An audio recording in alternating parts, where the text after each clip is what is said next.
You were never down here. But this says otherwise. The necklace shouldn't have been there. Felix Greaves pulled his headlamp closer to the conduit wall, 40 feet below downtown Cedar Vale. The city's emergency grid had failed 3 hours ago, leaving half the financial district dark. While everyone else stood around complaining about their dead phones, Felix descended into the tunnels that kept civilization running. He'd been mapping underground electrical systems for 12 years. Every wire, every junction box, every forgotten maintenance shaft, he knew them all. So when his flashlight caught something silver wedged behind a relay switch that hadn't been opened since 1987, Felix stopped breathing. A delicate chain necklace tangled around a crushed envelope, the kind of jewelry his wife Lorna wore to her fancy placemaking conferences. The envelope bore a Milan airline logo and her name printed in block letters. Felix's work partner Jimmy called down from street level. "How's it looking?" "5 more minutes," Felix replied, pocketing the necklace and envelope. His voice stayed steady, even as his pulse hammered against his throat. The ticket stub inside showed a departure date from 3 weeks ago. The same weekend Lorna claimed she'd been visiting her sister in Portland. The same weekend she'd returned home with a mysterious rash on her neck and a new habit of checking her phone in the bathroom. Felix restored power to the grid in 4 minutes. He'd been fixing other people's problems his whole life. Time to fix his own. 2 days later. Lorna stood in their kitchen, steam rising from her organic coffee, scrolling through emails with the focused intensity of someone managing important things. She wore a cream blazer that cost more than Felix's monthly salary, her dark hair pulled into the kind of effortless bun that actually took 20 minutes to perfect. "The Morrison project got approved," she said without looking up. "I'll be working late again this week." Felix nodded, spreading peanut butter on toast. "Which one's Morrison?" "The waterfront revitalization. I told you about it." Her tone carried that familiar edge of impatience, the one that suggested Felix wasn't paying attention to her very important work. Right. Felix had learned not to ask follow-up questions about Lorna's projects. She'd explained that urban planning was complicated, that he wouldn't understand the nuances of community development and historic preservation. Better to stay in his lane, fixing lights and staying quiet. His phone buzzed. Text from Jimmy. "Another blackout scheduled for Maple District tonight. Overtime if you want it." "I might be working late too," Felix said. Lorna glanced up, surprised. "Really? What's the job?" "Routine maintenance. Nothing glamorous." She smiled, the first genuine expression he'd seen from her in weeks. "Good for you. We could both use the extra money." Felix watched her gather her things, kiss his cheek with distracted affection, and head for the door. The same ritual they'd performed for 8 years of marriage. Except now he knew about Milan. Now he knew about the lies. After her car disappeared down Cedar Avenue, Felix retrieved the necklace from his toolbox. The pendant was a small silver compass, engraved with coordinates he didn't recognize. He'd never seen Lorna wear it, which meant she'd lost it somewhere she wasn't supposed to be. His phone rang. Everett Brixton's name flashed on the screen. "Felix, buddy, how's the underground kingdom treating you?" Rhett had been Felix's best friend since college, back when they'd both believed they'd change the world. Rhett had actually tried, working his way up from campaign volunteer to deputy communications director for the mayor's office. He had the kind of easy charm that opened doors and loosened tongues, the kind of presence that made people want to be around him. "Same tunnels, different day," Felix said. "What's up?" "Listen, I'm putting together a proposal for the Morrison waterfront project. You know anything about the electrical infrastructure down there?" Felix's grip tightened on the phone. "Morrison? That's Lorna's project, isn't it?" "Yeah, we're collaborating on it. City planning and political feasibility, that whole dance. I was hoping you could give me some technical insight, maybe walk me through the utility access points. When do you need this?" "Soon as possible. I'm meeting with the planning committee Thursday, and I want to make sure we're not promising something we can't deliver." "I'll see what I can do." "You're the best, Felix. Hey, tell Lorna I said thanks for all her help. She's been putting in serious hours on this thing." The line went dead. Felix stared at his phone, pieces of a puzzle clicking into place. Lorna working late. Rhett needing technical information. Both of them involved in the same project that required so many evening meetings and weekend consultations. Felix opened his laptop and pulled up the city's utility database. Morrison Waterfront Project, approved 2 weeks ago. Primary consultant, Lorna Greaves, Cedar Vale Placemaking Solutions. Political liaison, Everett Brixton. mayor's office. The project timeline showed planning meetings every Tuesday and Thursday evening for the past 2 months. The same nights Lorna claimed to be working alone at her office. The same night she came home smelling like expensive cologne that wasn't Felix's. He needed proof. Not suspicions, not coincidences, but actual evidence of what his wife and best friend were doing behind his back. Felix opened his toolbox and pulled out a small device that looked like a hearing aid battery. The audio transmitter was designed for monitoring electrical equipment in hazardous environments, but it worked just as well for other kinds of surveillance. That night, while Lorna showered, Felix carefully placed the transmitter inside the pocket of her vintage leather purse. The bag was her constant companion, a restored 1960s piece she'd bought at an estate sale and carried everywhere like a security blanket. He tested the signal on his phone. Crystal clear audio up to 200 feet, more than enough range for whatever meetings she was really attending. The next evening, Felix sat in his truck outside the Morrison construction site, watching the signal strength on his phone. Lorna's purse was somewhere inside the half-finished building, along with whatever conversation she was having with Rhett. The audio came through with startling clarity. "Can't keep doing this. Felix is getting suspicious," Lorna's voice, stressed and breathless. "What kind of suspicious?" Rhett's response was calm, almost amused. "He asked about the Morrison project. He never asks about my work. So we're careful. We've made it this far." 3 months, Rhett. 3 months of lying to him, and for what? So you can get the mayor's endorsement for your campaign? And so you can get the biggest urban development contract in the county. Don't pretend this is just about me. A long pause. Felix heard footsteps, the rustle of clothing. "I hate lying to him," Lorna said, her voice softer now. "He's a good man. He doesn't deserve this." "Good men finish last, Lorna. You said so yourself. You said you were tired of being married to someone who was satisfied with fixing other people's lights while his own life stayed dark." Felix's hands tightened on the steering wheel. Those were his wife's words, his wife's voice describing their marriage to another man. I know what I said. But when I see him making breakfast every morning, when he asks about my day like he actually cares, he cares about the routine, not about you. When's the last time he surprised you? When's the last time he made you feel like you were worth fighting for? More silence. Then sounds Felix didn't want to interpret. "We need to be smarter about this," Rhett said eventually. "The project approval comes through next week. After that, we can figure out the long-term situation." "What long-term situation?" "You know what I mean. You can't stay married to him forever. I can't just leave Felix. The house, the savings account, everything we've built, we'll figure it out. Trust me."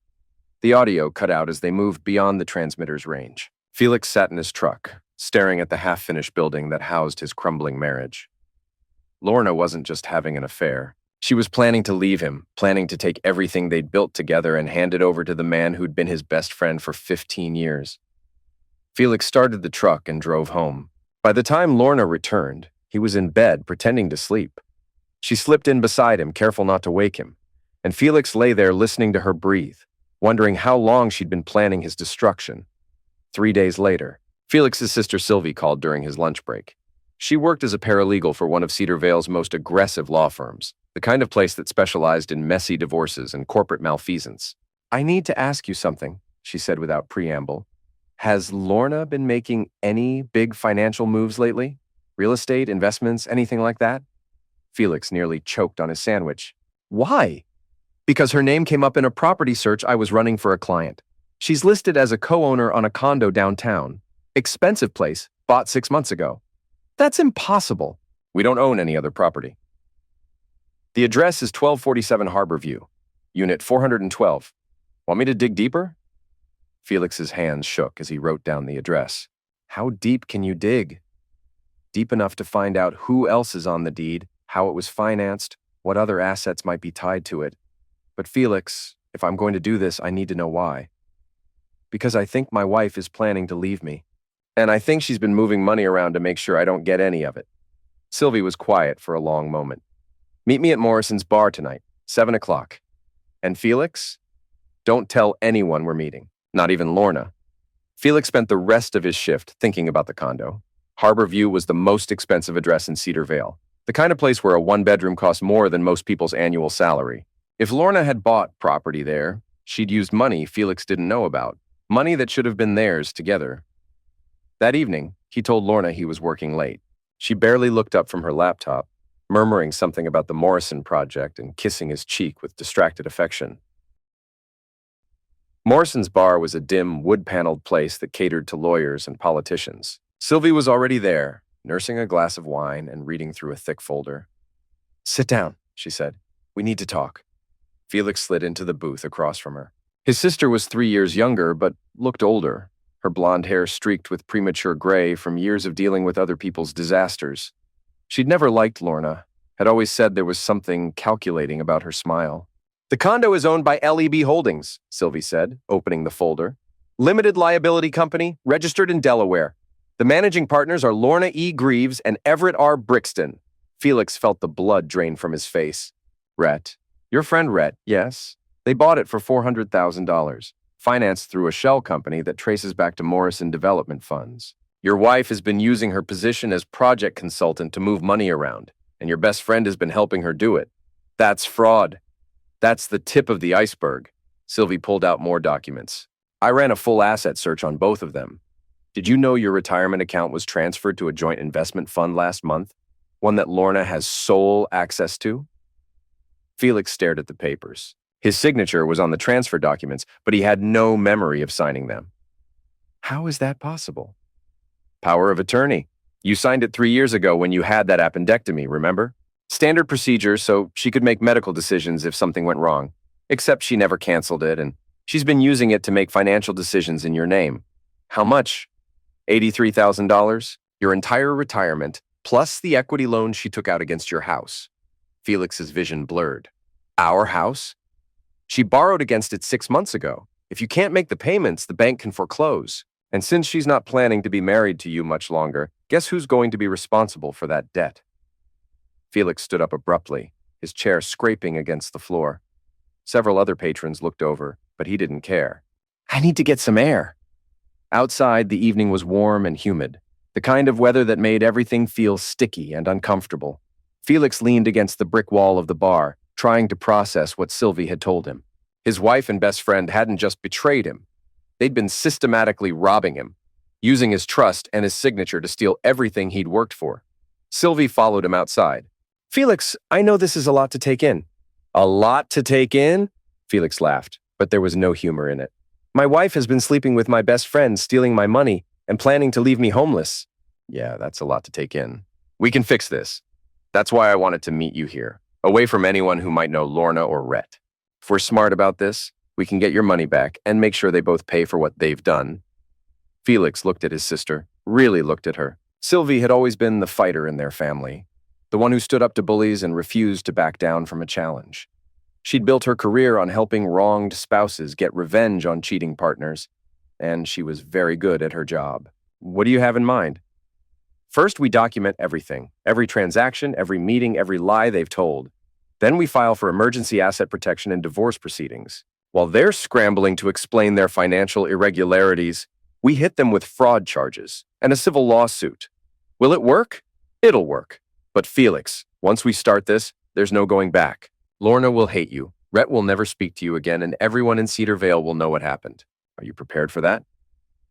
Felix thought about the audio recording from the construction site, about Lorna's voice describing their marriage as something she was tired of. He thought about 15 years of friendship with Rhett, 15 years of trust and loyalty that had been repaid with betrayal and theft. "They already made their choice," he said. "Time for me to make mine."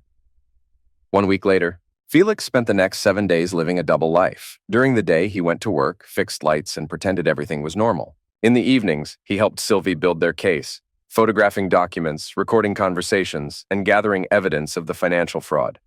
The audio transmitter in Lorna's purse proved invaluable. He heard her complaining to Rhett about Felix's increasingly suspicious behavior, heard them discussing their timeline for liquidating assets and leaving Cedar Vale. Most damaging of all, he heard them laughing about how easy it had been to fool him. "He signed that power of attorney without even reading it," Lorna said during one particularly devastating conversation. "Just trusted me completely. It would almost be sweet if it wasn't so pathetic." "Guy's been fixing other people's problems so long he can't see his own," Rhett replied. Makes our job easier." Felix saved every recording, every damning piece of evidence that would destroy both their lives, but he wasn't ready to strike yet. He needed the perfect moment, the perfect stage for their public humiliation. That moment came when Lorna announced she was organizing a press conference to unveil the Morrison Waterfront project. The mayor would be there, along with the city council and several prominent business leaders. It would be the biggest event of her career, the moment she'd been working toward for months. "It's going to be amazing," she told Felix over dinner. "We're finally going to show people what real urban development looks like, how you can preserve historic character while creating modern economic opportunities." Felix nodded and smiled, playing the supportive husband. "I'm proud of you." "Thank you. That means a lot." She reached across the table and squeezed his hand. "I know I've been distracted lately, but this project means everything to me. After next week, things will be different." "I'm sure they will." The press conference was scheduled for Friday afternoon at the construction site. Felix spent Thursday night preparing his own surprise for the event, working with Sylvie to coordinate the timing of their legal ambush. "The divorce papers will be served at 10 a.m., Sylvie explained. "Asset freeze goes into effect at 10:30. The fraud investigation opens at 11. By the time she gets to her press conference, her whole world will be falling apart." "What about Rhett?" "He gets served at the same time. Civil court appearance Monday morning, criminal referral by end of business Friday. Neither of them will be in any condition to talk to reporters about waterfront development." Felix felt a cold satisfaction settle in his chest. For months, Lorna and Rhett had been planning his destruction, moving pieces around the board while he remained oblivious. Now it was his turn to make the moves while they stumbled around blind. Friday morning. Felix woke before dawn, careful not to disturb Lorna. She was sleeping peacefully, her face relaxed in a way it never was during waking hours. In a few hours, that peace would be shattered forever. He dressed quietly and drove to the Morrison construction site. The building was nearly finished, a gleaming testament to Lorna's vision of urban renewal. In a few hours, it would be the site of her professional funeral. Felix had legitimate business at the construction site. The electrical inspection was scheduled for that morning, and he needed to sign off on the safety systems before the building could be occupied. He'd been looking forward to this inspection for weeks, not because of the work, but because of what it would allow him to do. The building's main electrical panel was located in the basement, easily accessible from the street. Felix had been planning this moment since he'd first learned about the fraud, and he'd practiced the sequence of actions dozens of times in his head. At exactly 9:47 a.m., Felix opened the main breaker panel and flipped a single switch. The action was subtle, nearly invisible, but it would cause a cascading failure in the building's electrical system. Not dangerous. Felix wasn't trying to hurt anyone, but dramatic enough to trigger an immediate evacuation and safety inspection. The press conference was scheduled to begin at 1 p.m.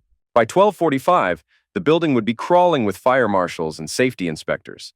The event would be canceled, and Lorna would be standing in front of news cameras with nothing to show for months of work. Felix finished his inspection, filed his report, and drove home. Lorna was in the kitchen, dressed in her best suit, reviewing her presentation notes one final time. "How do I look?" she asked, turning to face him. "Beautiful," Felix said, and meant it.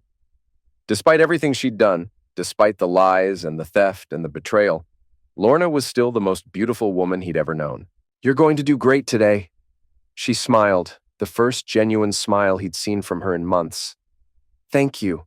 I know this hasn't been easy with me working so much lately, but after today, we can focus on us again."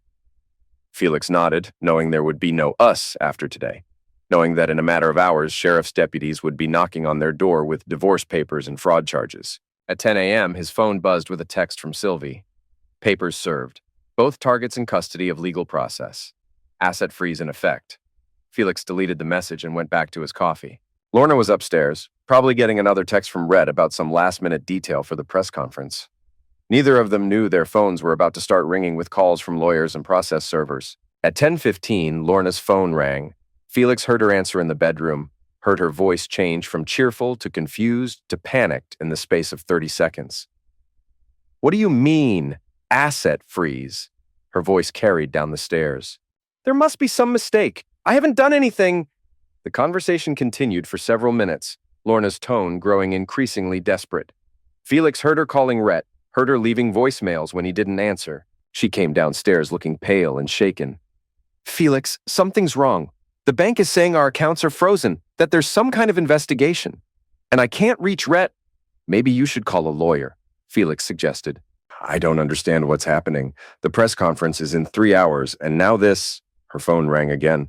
This time it was her assistant, calling to say that the Morrison building had been evacuated due to electrical problems, and the press conference was canceled.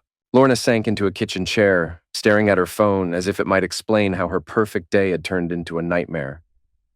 I need to go to the site, she said. I need to see what's wrong. Are you sure that's a good idea? If there are electrical problems, it's my project, Felix. My responsibility.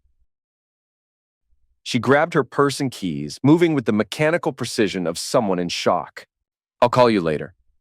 Felix watched her drive away, knowing it would be the last time she left their house as his wife. By the time she returned, the divorce papers would be waiting, along with a full accounting of her crimes. That afternoon, Felix spent the afternoon at Morrison's bar, nursing a beer and waiting for Sylvie's call. The bar was quiet, just a few regulars watching sports on the television, oblivious to the drama unfolding across town. At 3:30, Sylvie called. It's done. Lorna's been arrested on fraud charges. Rhett's in custody for conspiracy and embezzlement. The district attorney is calling it one of the most brazen cases of municipal corruption they've seen in years. What happens now? Now they get to explain to a judge how they stole $83,000 from your retirement account and used city development funds to buy themselves a love nest. Should be an interesting conversation? Felix felt a strange emptiness in his chest. He'd been planning this moment for weeks, but now that it was here, he felt no satisfaction, no sense of victory, just the hollow ache of a life that had been built on lies. Are you okay? Sylvie asked. I don't know. I thought I'd feel better about this. Revenge is never as satisfying as people think it will be. But justice? Justice feels pretty good once the shock wears off. Felix finished his beer and drove home. The house felt different now, quieter somehow. Lorna's presence had always filled the space, her energy and ambition in constant motion. Without her, the room seemed to echo. He found the divorce papers on the kitchen table, along with a note from the sheriff's deputy who'd served them. Everything was official now, legal and irreversible. Felix opened a bottle of wine, a good bottle, one they'd been saving for a special occasion, and poured himself a glass. Then he sat in his living room and tried to figure out what to do with the rest of his life. 2 weeks later, the story dominated local news for days. Local officials arrested in development fraud scheme was the headline in the Cedarvale Tribune, accompanied by photos of Lorna and Rhett being led away in handcuffs. The details were even more damaging than Felix had hoped. The investigation revealed that Lorna and Rhett had been skimming money from multiple development projects, using their positions to steer contracts to companies they secretly owned. The Harbor View condo was just one of several properties they'd purchased with stolen funds. Felix's name appeared in the articles as the victim, but the reporters were careful to protect his privacy. Most people in Cedar Vale didn't know the full extent of his involvement in bringing down the corruption scheme. Lorna was released on bail after 3 days, but she didn't come home. Her lawyer had advised her to stay away from Felix while the criminal and civil cases proceeded. She was living in a motel across town, her career destroyed, her reputation in ruins. Rhett fared even worse. The mayor's office fired him immediately, and the state Democratic Party revoked his endorsement for the city council race he'd been planning to run. His face was on the front page of every newspaper in the county, identified as the ringleader of the fraud scheme. Felix should have felt vindicated. Instead, he felt empty. The house was too quiet, the routines too familiar. He'd spent so much energy planning his revenge that he hadn't thought about what would come after. On a Thursday evening, he was sitting in his kitchen when someone knocked on the door. Felix opened it to find Rhett standing on his porch looking haggard and desperate. "We need to talk," Rhett said. Felix stepped aside and let him in. Rhett looked around the living room as if seeing it for the first time, taking in the wedding photos and vacation souvenirs that documented 15 years of friendship and marriage. "I know you're angry," Rhett began. "Angry?" Felix laughed. "Rhett, you stole my retirement money and slept with my wife. Angry doesn't begin to cover it. I never meant for it to happen this way." "Which part? The stealing or the lying?" Rhett sat down heavily on the couch. "Both. Neither. I don't know, Felix. It started as a business relationship, coordinating on the Morrison project. Then it became something else." "When? What? When did it become something else? When did you decide to betray 15 years of friendship?" Rhett was quiet for a long moment. "You remember that night last year when Sarah left me? I called you. Drunk and angry, and you came over and listened to me complain for hours. Felix remembered. Rhett's girlfriend had broken up with him over text message, and he'd been devastated. Felix had spent the whole night listening to him vent about failed relationships and missed opportunities. You told me I needed to stop waiting for perfect and start fighting for what I wanted, Rhett continued. You said life was too short to waste on regrets. I was talking about dating, not destroying marriages. I know, but when I met with Lorna about the Morrison project, when I saw how unhappy she was, how trapped she felt— Trapped? Felix's voice rose. She was trapped in a marriage where she was loved and supported and given everything she needed to build her career? She said you didn't understand her ambitions, that you were content to stay small while she wanted to build something bigger. So you helped her build it by stealing my money. The money was her idea. She said you'd never miss it, that you weren't ambitious enough to do anything with it anyway. Felix stared at his former best friend, this man he'd trusted with his deepest fears and greatest hopes. Get out. Felix, please. Get out of my house. Get out of my life. And if you ever come back here, I'll call the police. Rhett stood up slowly, his face pale. I'm sorry. I know that doesn't mean anything now, but I am sorry. You're sorry you got caught. There's a difference. Rhett walked to the door, then turned back. For what it's worth, she never loved me. Not really. She loved the idea of what I could do for her career, but she never loved me. That's supposed to make me feel better? It's supposed to make you understand that you weren't the only one who got played. Lorna used both of us to get what she wanted. Felix slammed the door behind him and stood in his hallway, breathing hard. Even now, even after everything, Rhett was trying to make himself the victim, trying to find some common ground between them. But there was no common ground. There was no forgiveness. There was only the hollow satisfaction of watching his enemies destroy themselves.